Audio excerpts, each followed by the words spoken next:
नमस्कार दोस्तों। और आज हम सेकंड चैप्टर स्टार्ट कर रहे हैं जो कि है इनकोडिंग स्कीम और नंबर सिस्टम के बारे में। तो इनकोडिंग स्कीम एक्चुअली क्या होती है? इनकोडिंग स्कीम जैसे कि हमने पहले आपको पिछले चैप्टर में बताया था कि कंप्यूटर क्या होता है। कंप्यूटर सिर्फ और सिर्फ जीरो और वन, जिसको हम मशीन लैंग्वेज बोलते हैं, मशीन लैंग्वेज को ही समझता है। बाकी जो हम लैंग्वेज लिखते हैं जैसे इंग्लिश हो गई, हिंदी हो गई, तो इस लैंग्वेज को वो क्या करता है, पहले मशीन लैंग्वेज में कन्वर्ट करता है, मतलब जीरो वन के फॉर्म में कन्वर्ट करेगा। और इसके बाद जब कभी हम इसको क्या करते हैं, देखना चाहते हैं, रीड करना चाहते हैं, तो उसको फिर से वो जीरो और वन के फॉर्म में जो उसने स्टोर करके रखा था उसको फिर से हमारी लैंग्वेज में क्या करता है, कन्वर्ट करके दे देता है। तो यहाँ पर क्या होता है कि जो इनकोडिंग स्कीम्स होती हैं इनका इनका यूज करके हम क्या करते हैं, यही कन्वर्जन करते हैं। मतलब जो हमने लिखा हुआ है, इंग्लिश में लिखा हुआ है, इस इंग्लिश को जीरो और वन के फॉर्म में कन्वर्ट करेगा इनकोडिंग स्कीम का यूज करके। ठीक है, तो यहाँ पर एक देखिए, एक एग्जाम्पल अच्छा दिया हुआ है। यहाँ पर देखिए, ये क्या है, कंप्यूटर है। कंप्यूटर में आप देखेंगे तो कंप्यूटर क्या समझता है, जीरो और वन के फॉर्म को। और यहाँ पर कीबोर्ड हमने देखा होगा, तो कीबोर्ड पे हम क्या लिखते हैं, जैसे मान के चलिए जो भी लिखते हैं वो हम किसके फॉर्म में लिखते हैं, इंग्लिश के फॉर्म में लिखते हैं मान के चलिए। तो देखिए जैसे हमने यहाँ पर ए एक की स्ट्रोक है और ए को हमने प्रेस किया, तो कंप्यूटर क्या करेगा, इस ए को स्टोर ना करके इसकी जगह पे ये जो बाइनरी कोड लिखा हुआ है, इस बाइनरी कोड को क्या करेगा, स्टोर करके रखेगा। अब ये यही बाइनरी कोड क्यों स्टोर करके रखेगा, तो ये यहाँ पर क्या होता है कि हर एक अल्फ़ाबेट और हर एक नंबर या हर एक सिंबल के लिए एक यूनिक कोड डिसाइड किया गया है। अब किसके थ्रू किया गया है वो हम थोड़ी देर से देखेंगे, पर हाँ अभी याद रख लीजिए कि कैपिटल ए के लिए 65 एक यूनिक कोड होता है। और जब कभी भी हम कैपिटल ए प्रेस करते हैं तो कंप्यूटर क्या करता है, उसको 65 समझता है। और 65 का जो बाइनरी नंबर होता है, इसका बाइनरी जो कन्वर्जन होता है, इसको क्या करता है, कंप्यूटर के अंदर जाके स्टोर करता है। ठीक है, तो यहाँ पर जो कन्वर्जन हो रहा है, एक ही जगह पे कंप्यूटर क्या कर रहा है, इसका बाइनरी जो स्टोर करके रख रहा है, इस स्कीम को या इस मैकेनिज्म को क्या बोलते हैं, हम इनकोडिंग स्कीम बोलते हैं। ठीक है, तो यहाँ पर देखिए मैंने बताया था अभी कि हम यहाँ पर समझेंगे कि एक ही जगह पे 65 ही क्यों स्टोर होता है। तो एक कन्वर्जन का एक स्टैंडर्ड फॉर्म है जिसको हम क्या बोलते हैं, आस्की बोलते हैं। इसका फुल फॉर्म होता है American standard code for information interchange, ASCII. ASCII में क्या है, डिसाइड किया गया है पहले से कि हर एक अल्फ़ाबेट या हर एक सिंबल के लिए कौन सा डेसिमल नंबर या कौन सा नंबर यूज होगा। जैसे कि स्पेस के लिए 32 होता है ना, ऐसे ही हैश के लिए 35 होगा। देखिए कैपिटल ए के लिए मैंने अभी बताया था, कैपिटल ए के लिए 65 है ना, कैपिटल बी के लिए 66 है, ऐसे बढ़ता जाएगा। स्मॉल ए के लिए 97 है, स्मॉल ए के लिए 97 है, ये भी बढ़ता जाएगा। तो टोटल आस्की, जो आस्की कोड दिया गया है, इसमें टोटल 28 2 की पावर 7 28 क्या दिए हैं, रिप्रेजेंटेशन या एंड जो कैरेक्टर हैं 28 कैरेक्टर, उनके लिए एक इस पे यूनिक वैल्यू दी गई है। ठीक है, तो यहाँ पर एक्चुअली क्या है, आज की जो शुरू में बना गया था ये 7 बिट रिप्रेजेंटेशन था। और 7 बिट रिप्रेजेंटेशन मतलब 7 बिट्स का एक रिप्रेजेंटेशन होगा। यहाँ पर भी आप पीछे देखेंगे तो 7 बिट्स होंगी। यहाँ पर देखिए, यहाँ पर कितनी बिट यूज हुई हैं, 7 बिट यूज हुई हैं। शुरू का एक जीरो छोड़ दीजिए, नंबर के पहले जीरो लगता है उसका कोई मतलब नहीं होता है, पर जो नंबर है वो 7 बिट का है। तो यहाँ पर 7 बिट का रिप्रेजेंटेशन है और आस्की में 7 बिट का रिप्रेजेंटेशन ही यूज होता था। देखिए यहाँ पर क्या हो गया, ये हर एक कैरेक्टर के लिए, चाहे वो स्पेशल कैरेक्टर हो आपका, चाहे नंबर हो, चाहे अल्फ़ाबेट्स हो, चाहे कुछ भी हो, हर एक जो कैरेक्टर है उसके लिए एक स्पेसिफिक वैल्यू दी गई है या यूनिक वैल्यू दी गई है। और वो किसके थ्रू दी गई है, आस्की के लिए। तो ये क्या है, प्री डिफाइंड है, मतलब हर एक जितने भी कीबोर्ड बनेंगे वो सभी क्या करेंगे, इस वैल्यू को यूज कर रहे थे उस टाइम पर। अब क्या हुआ कि मान के चलिए, जैसे कि अगर हमें मान के चलिए, ये तो इंग्लिश हो गया, अब मान के चलिए अगर हमें हिंदी में कुछ लिखना है तो हिंदी में इस तरीके से हम नहीं लिख सकते हैं, क्योंकि हिंदी के जो हमारे हैं अक्षर हैं उनके लिए यहाँ पर कोई भी यूनिक कोड नहीं दिया गया है। तो इंडियंस ने क्या किया, इंडियंस ने अपने हिसाब से एक क्या बनाया, अपना यूनिक कोड बनाया, जिसको बोला गया है इसकी Indian script code for information interchange, इसकी बोला गया है। इसमें कितने थे, इसमें 256 कैरेक्टर थे।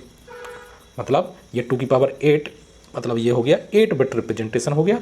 और 2 की पावर 8 मतलब 256, इतने कैरेक्टर्स को हम क्या कर सकते थे, स्पेसिफिक वैल्यू दे सकते थे। ठीक है, पर अब क्या हो गया, अब क्या हो गया कि मान के चलिए इस तरीके से अगर जो चाइना वाले हैं तो वो चाइना वाले अपना बनाएंगे, क्योंकि अगर हमने हिंदी वाला ये स्टैंडर्ड कोड बनाया था, ये चाइना वालों के किसी काम नहीं आएगा। या कोई दूसरी लैंग्वेज वाले भी हैं अपने इंडिया में ही देखेंगे, जैसे कि अगर ये हमने हिंदी के लिए बनाया तो ये हिंदी के काम आएगा। अगर हमें मराठी में करना है, कन्नड़ में करना है, तमिल में करना है, तो उसके लिए फिर अलग अलग क्या करने पड़ेंगे, स्क्रिप्ट कोड बनाने पड़ेंगे। तो यहाँ पर क्या हुआ कि एक ऐसा कोड बनाया गया जो क्या हो, यूनिवर्सल हो। यूनिवर्सल मतलब जो सभी के काम आए, हर एक लैंग्वेज के जो हमारे लेटर हैं या जो कैरेक्टर हैं वो उसमें यूज हो जाएं। तो ऐसा कोड जो आया उसको बोला गया यूनिकोड। इस यूनिकोड में आपके आस्की भी आ जाएंगे, इसकी भी आ जाएंगे, जो जितने भी कैरेक्टर होते हैं वो सभी इसमें क्या होते हैं, आ जाते हैं। तो यहाँ पर क्या है, इसकी का कुछ जैसे मान के चलिए Unicode table for Devanagari script, हमारी देवनागरी स्क्रिप्ट के लिए ये यूनिकोड दिया गया है। सबके देखिए इसके नंबर दिए गए हैं, है ना, हर एक चीज़ के लिए नंबर दिए गए हैं। और इन नंबर्स को हम आसानी से क्या कर सकते हैं, इनको हम बाइनरी फॉर्म में कन्वर्ट कर सकते हैं। ठीक है, तो इतना समझ में आ गया कि हम किसी भी नंबर का अगर हमें उसका एक यूनिकोड मालूम होगा तो हम उसको बाइनरी कोड में कन्वर्ट कर सकते हैं। नंबर सिस्टम का मतलब ये होगा कि कोई भी नंबर है, जैसे मान के चलिए हमने एक नंबर लिखा, यहाँ पर लिखा हो 128, अभी हम देख रहे थे 128, ठीक है। तो 128 का एक क्या है, ये नंबर है। अब ये नंबर किस टाइप का है, मतलब अगर हमने इस ब्रैकेट के सबस्क्रिप्ट में 2 लिख दिया तो ये नंबर कहलाएगा क्या, बाइनरी नंबर, बाइनरी नंबर कहलाएगा। ठीक है, और अगर हमने इसके स्क्रिप्ट में 8 लिख दिया तो ये ऑक्टल नंबर हो जाएगा। इसकी जगह पे हमने 10 लिख दिया, डेसिमल नंबर हो गया। इसकी जगह पे हमने 16 लिख दिया तो क्या हो जाएगा, ये हेक्साडेसिमल नंबर हो गया। तो ये नंबर सिस्टम्स होते हैं जो कंप्यूटर में यूज होते हैं, और क्यों यूज होते हैं वो भी हम समझ लेंगे अभी थोड़ी देर से। ठीक है, तो बेसिकली यहाँ पर देखिए नंबर सिस्टम फॉर कंप्यूटर है। ठीक है, एक तो आपका क्या हो जाएगा, बाइनरी हो जाएगा, जिसमें बेस 2 होगा, बेस 2 जो सबस्क्रिप्ट मैंने अभी बताया था। और इसमें 2 नंबर होते हैं, 0 और 1। ठीक है, मशीन लैंग्वेज होती है ये। और इसके बाद आता है आपका डेसिमल हो जाएगा। डेसिमल मतलब, डेसिमल का मतलब भी 10 होता है, तो इसका बेस क्या होगा, 10 होगा। और इसमें नंबर्स जो होंगे वो 0 से लेके आपके 9 तक होंगे। इसके बाद ऑक्टल आता है, ऑक्टल का मतलब बेस 8 होगा, और इस ऑक्टल नंबर में जो नंबर होंगे वो 0 से लेके 7 तक के होंगे। ठीक है, फिर आता आपका हेक्साडेसिमल। हेक्साडेसिमल में बेस कितना होगा, 16 होगा, और इसमें नंबर्स जो हो गए वो 0 से 9, ये 10 नंबर्स हो गए। 10 के बाद 6 और बचे, तो 6 के लिए ए से एफ यूज किया जाता है। तो इस प्रकार से यहाँ पर आपके क्या हो जाएंगे, 16 क्या हो जाएंगे, लेटर्स हो जाएंगे या डिजिट्स हो जाएंगे। ठीक है, तो यहाँ पर ये 4 आपके नंबर सिस्टम हैं। इनको हमें आसानी से अच्छे से समझना है कि किस नंबर सिस्टम में हम कोई भी नंबर होगा उसको कैसे कन्वर्ट करते हैं। उसके बाद फिर हम पढ़ेंगे कि इन नंबर सिस्टम्स को भी हम आपस में क्या कर सकते हैं, कन्वर्ट कर सकते हैं। मतलब कोई बाइनरी नंबर है तो उसको हम डेसिमल में कैसे कन्वर्ट करेंगे, कोई डेसिमल नंबर है उसको बाइनरी में भी कन्वर्ट कर सकते हैं, या उसको हम ऑक्टल में कैसे कन्वर्ट करेंगे। वैसे ही ऑक्टल नंबर को बाइनरी में कन्वर्ट कर सकते हैं, डेसिमल में भी कर सकते हैं, हेक्साडेसिमल में भी कर सकते हैं। तो इस तरीके का हम कन्वर्जन भी क्या करेंगे, इसमें पढ़ेंगे। नेक्स्ट चलते हैं, यहाँ पर देखते हैं, ये कोई मान के चलिए हमारा कोई नंबर है, डिजिट है। जैसे मान के चलिए एक नंबर है हमारे पास, कोई नंबर है, यहाँ पर नंबर है 123.45, मान के चलिए ये कोई नंबर है। तो इस नंबर को हम रिप्रेजेंट कैसे करेंगे। ठीक है, ये हमारा क्या है, ये डेसिमल नंबर है, इसका बेस क्या है, 10 है। ये डेसिमल नंबर है, इसका बेस मान के चलिए 10 है। तो इसको क्या करना है, हमें इसको लिखना है। तो कैसे लिखेंगे, इसको हम लिखते हैं, देखिए पॉइंट के हम लेफ्ट तरफ जाएंगे तो जो पहला डिजिट मिलेगा उस पर क्या करेंगे, हम उस पर मल्टीप्लाई करेंगे 10 टू दी पावर 0 से, और ये क्या करते जाएंगे, लेफ्ट तरफ जाते हुए हम बढ़ाते जाएंगे। तो देखिए यहाँ पर हमने क्या लिखा है कि देखिए ये डिजिट लिख दिए हैं, सबसे पहले शुरू में आपके डिजिट लिख दिए हैं, जो भी डिजिट हैं ये पॉइंट लगा हुआ है। अब इनकी पोजीशन वैल्यू होती है, जैसे 3 की पोजीशन वैल्यू क्या है, 0 है, इसकी पोजीशन वैल्यू क्या है, 0 है, 2 की क्या है, 1 है, और 1 की क्या है, 2 है। तो ये इनकी पोजीशन वैल्यू हो गई। इसके बाद इनकी पोजिशनल वैल्यू जो निकालते हैं वो क्या करते हैं, जो बेस है, जैसे यहाँ पर बेस कितना है, 10 है, तो 10 की पावर पोजीशन वैल्यू निकालते हैं, वो उसकी पोजिशनल वैल्यू कहलाएगी। जैसे 10 की पावर 0 हो गया, 10 की पावर 1 हो गया, फिर 10 की पावर 2 हो गया फिर। ठीक है, अब इसका जो हम क्या करेंगे, पूरा कंप्यूटेशन करेंगे, या जो पूरा कैलकुलेट करके ये नंबर की एक्चुअल वैल्यू निकालेंगे, वो कैसे निकालेंगे, वो हम ऐसे निकालेंगे। यहाँ पर क्या करेंगे, 1 × 10 की पावर 2 प्लस दूसरा क्या नंबर है, 2 है, तो 2 इंटू 10 की पावर 1 प्लस तीसरा नंबर क्या है, 3, तो 3 इंटू 10 की पावर 0 प्लस। अब जब हम क्या करते हैं, डेसिमल के राइट हैंड साइड में जाते हैं, तो राइट हैंड साइड में यहाँ पर 0 था, तो 0 के बाद इससे छोटी संख्या क्या आएगी, -1, फिर उसके बाद क्या आएगी, -2 आएगी। तो इस प्रकार से ये नंबर बढ़ते जाते हैं। तो इधर देखिए, जब आप पोजीशन वैल्यू जाएंगे तो पोजीशन वैल्यू -1 होगी, -2, -3 ऐसे बढ़ते जाएगी। बेस 10 है तो 10 की पावर -1, 10 की पावर -2, ये उसकी पोजिशनल वैल्यू हो जाएगी। कैलकुलेशन के लिए क्या करेंगे आप, कैलकुलेशन के लिए +4 इंटू 10 की पावर -1 प्लस 5 है लास्ट डिजिट, तो 5 इंटू 10 की पावर -2। ठीक है, इसको जब आप कैलकुलेट करेंगे तो ये हमारा कितना आ जाएगा, ये कुछ इस तरीके से आपका बन जाएगा। ठीक है, तो ये क्या है, यहाँ पर ये समझ में आ गया डिजिट्स क्या होते हैं। कोई भी नंबर होगा उसके हमने डिजिट लिए, उसकी पोजीशन वैल्यू ले ली और उसकी क्या करें, पोजीशनल वैल्यू निकाल ली। ठीक है, मान के चलिए दूसरा नंबर है 237.25। ठीक है, इसको हम यहाँ पर अलग से समझ लें, 237.25। ठीक है, तो मैंने यहाँ पर बताया था इसकी पोजीशन वैल्यू क्या हो जाएगी, 0 हो जाएगी, इसकी 3 की 1 हो जाएगी और 2 की क्या हो जाएगी, 2 हो जाएगी।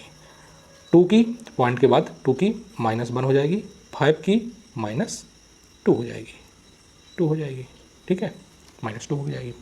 अब पोजिशनल वैल्यू निकालते हैं, पोजिशनल वैल्यू निकालते हैं। पोजिशनल वैल्यू मैंने बताई थी कि पहला डिजिट क्या है, 2 है, तो 2 इंटू 10 की पावर पोजिशनल वैल्यू क्या है, 2 प्लस 3 इंटू 10 की पावर 1 प्लस 7 इंटू 10 की पावर 0 प्लस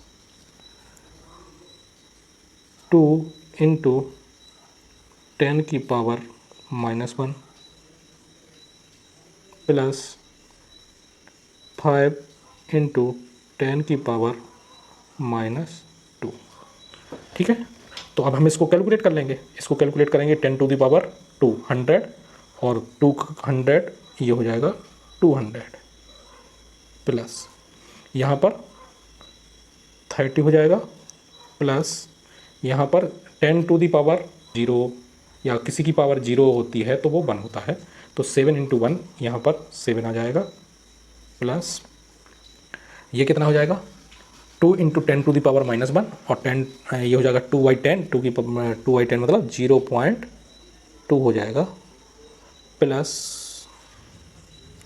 ये हो जाएगा 5 इंटू 10 टू द पावर -2, सो 0.05 हो जाएगा। इन सब को आप जोड़ दीजिए, ये हो जाएगा 237.25। ठीक है, तो इस तरीके से हम कैलकुलेट कर सकते हैं। ये यहाँ पर उसी का दिया हुआ है ना। इसमें ये बस बता दिया है, ये आपका इंटीजर पार्ट होता है, ये फ्रैक्शन पार्ट होता है। ठीक है, इतना तो हमें पता होता है। अब देखिए, अब आते हैं हम इसके पहले नंबर सिस्टम पर, जिसको बोलते हैं बाइनरी नंबर सिस्टम। ठीक है, बाइनरी जैसे कि नाम से समझ में आ रहा है, बाइनरी का मतलब क्या होता है, बाइनरी का मतलब होता है 2। तो यहाँ पर 2 हमारे नंबर होंगे 0 और 1, है ना। मतलब बेस क्या हो जाएगा, यहाँ पर बेस इज इक्वल टू 2 हो जाएगा, तो 2 बेस हो जाएगा, है ना। और 0 और 1 के फॉर्म में हमारे पूरे नंबर रिप्रेजेंट किए जाएंगे। तो देखिए ये हो जाएगा, 0 का बाइनरी 0 होता है, ये 1 का 1 हो गया, 2 का 1 0 हो गया, 3 का 1 1 हो गया। तो इस प्रकार से ये हमारे बाइनरी नंबर होते हैं। इनको निकालते कैसे हैं, मान के चलिए हमें क्या करना है, यहाँ पर 9 है, कोई थोड़ा सा बड़ा नंबर ले लेते हैं। मान के चलिए हमें क्या करना है कि 17 का बाइनरी नंबर निकालना है। 17 कोई नंबर है, 17 का हमें क्या करना है, बाइनरी नंबर निकालना है। तो हम क्या करते हैं, इस नंबर को 2 से क्या करते हैं, डिवाइड करते हैं। ठीक है, तो यहाँ पर क्या हो जाएगा, 8 2 जा 16 और एक आपका क्या बचेगा, यहाँ पर रिमाइंडर बचेगा। फिर से 2 को 2 से, क्योंकि इसका बेस 2 है, बाइनरी नंबर है तो बेस 2 है, तो 2 से ही हमें हमेशा क्या करना है, डिवाइड करना है। तो यहाँ पर 4 हो जाएगा, तो यहाँ पर रिमाइंडर 0 बचा। फिर से 2 से डिवाइड किया हमने, तो यहाँ पर 2 और यहाँ पर रिमाइंडर 0। ठीक है, फिर से 2 से किया, तो यहाँ पर क्या हो जाएगा, 1 और रिमाइंडर क्या बचा, 0। ये हमें तब तक करना है जब तक यहाँ पर नीचे क्या ना हो जाए, 1 ना आ जाए। ठीक है। और जैसे ही बना जाएगा हम क्या करेंगे, इस नंबर को नीचे से ऊपर की तरफ लिख देते हैं, नीचे से ऊपर की तरफ लिख देते हैं और वही हो जाएगा इसका क्या, बाइनरी रिप्रेजेंटेशन। तो यहाँ पर मान के चलिए अगर हमें 17 का लिखना है तो 17 का बाइनरी रिप्रेजेंटेशन क्या हो जाएगा, 1 0 0 0 1। इस तरीके से हम किसी भी नंबर का 2 से डिवाइड करके क्या कर सकते हैं, उसका बाइनरी रिप्रेजेंटेशन निकाल सकते हैं। ठीक है, अब फिलहाल आज हम इतना ही रहने देते हैं। नेक्स्ट क्लास में ऑक्टल नंबर सिस्टम से स्टार्ट करेंगे। Thank you so much.